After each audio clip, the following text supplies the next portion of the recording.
Saudara kasih, Shalom, selamat pagi.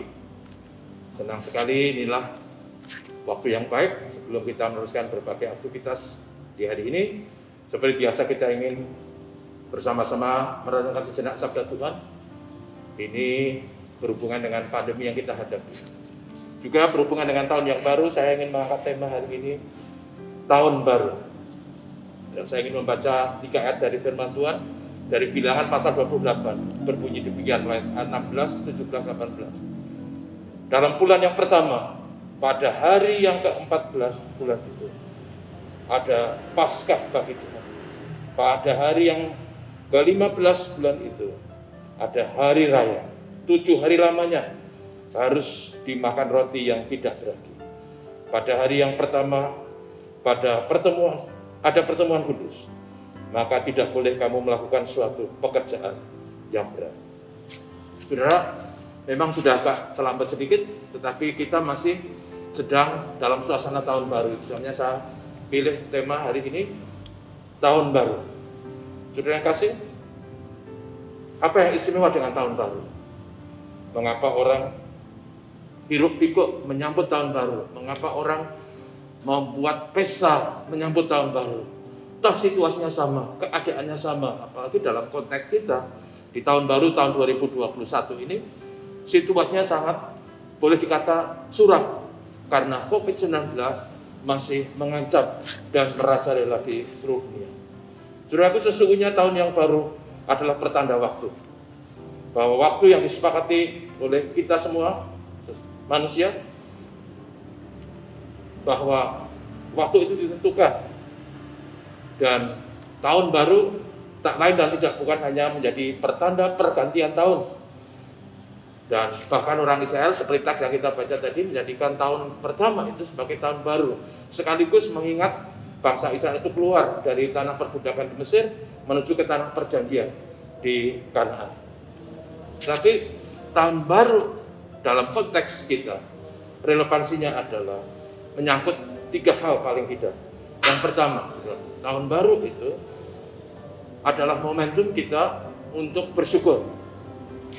Karena tahun sebelumnya, sepanjang tahun Tuhan sudah pimpin kita melewati tahun sebelumnya dengan segala situasi yang kita alami, suka duka, beban berat, persoalan, dan berbagai pengalaman. Ada kesenangan, ada kekecewaan, ada kekalahan, ada kemenangan. Tetapi itu kita lewati. Saatnya sangat baik, bagaimanapun juga kita bisa melewati tahun 2020 dan kita perlu bersyukur kepada Tuhan bahwa Tuhan memberi kekuatan, Tuhan memberi pemeliharaan, perlindungan bagi kita semua memasuki tahun yang baru. Sebenarnya sering saya berguru kalau malam tahun baru idealnya kita duduk bersama keluarga dan bersyukur bersama. Mungkin saya selalu bilang makan roti kongguan, biskuit kongguan itu kalengnya besar, isinya banyak. Rasanya mungkin tidak istimewa, tapi sangat baik untuk dinikmati bersama sambil duduk dan berdoa, bersyukur kepada Tuhan. Yang kedua adalah pada malam memasuki tahun baru bagi kita bukan hanya bersyukur tapi juga membuat evaluasi diri. Apa yang kita sudah lakukan di tahun yang sebelumnya? Apa hal-hal yang mungkin perlu disesali? Ada hal kekeliruan yang perlu diingat dan supaya tidak terulang lagi di tahun yang baru. Mungkin ada hal yang membuat kita menyesal. Mungkin kita dulu lamban dalam melangkah, lamban dalam mengerjakan sesuatu, lamban dalam membuat perencanaan. Mungkin kita kurang kerja keras. Mungkin etos kerja kita kurang bagus. Mungkin ada hal-hal yang memang harus diperbaiki. Itu adalah evaluasi perjalanan supaya kita di tahun yang baru tidak mengulangi dan kemudian menyesal kembali. Yang ketiga adalah tekad menjadi lebih baik bagi tahun ini. Kita harus punya tekad untuk menjadi lebih baik. Kita sering berbicara mengenai resolusi tahun baru, tekad yang kita buat memasuki tahun baru supaya kita misalnya bisa bekerja lebih baik, supaya kita meningkatkan etos kerja, supaya kita mungkin menggunakan uang kita dengan lebih cerdas, mungkin kita lebih cerdas dalam mengatur uang dan waktu kita. Dan juga mungkin bagi mahasiswa-mahasiswi bisa membuat perencanaan yang lebih realistis. Bagaimana meningkatkan prestasi akademik saudara, bagaimana mengatur waktu saudara, bagaimana mengatur uang saudara supaya uangnya cukup dan tidak berhutang walaupun jumlahnya terbatas. Lalu mungkin juga bagi anak-anak kita mungkin ada perbaikan yang harus dilakukan supaya interrelasi antara orang tua, suami, istri, dan anak-anak menjadi lebih baik. Jadi ini adalah momentum yang baik untuk membuat tekad yang baru ke depan. Sehingga tahun 2021 menjadi tahun yang lebih baik, lebih berdaya guna, lebih berhasil, lebih membawa manfaat positif yang seperti yang diharapkan. Dan kiranya di tahun yang baru ini kita memasukinya, melangkahnya bukan dengan pesimisme, bukan dengan apatisme, tapi dengan gairah, semangat demi masa depan yang lebih baik.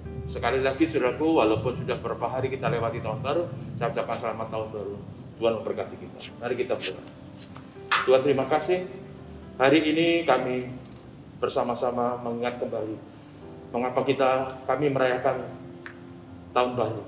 Karena tahun baru bagi kami adalah momentum untuk kami bersyukur kepada Tuhan bahwa melalui berbagai liku-liku perjalanan, gelap dan sulitnya perjalanan, Tuhan memberi kekuatan, memberi kemampuan, Tuhan memimpin perjalanan kami.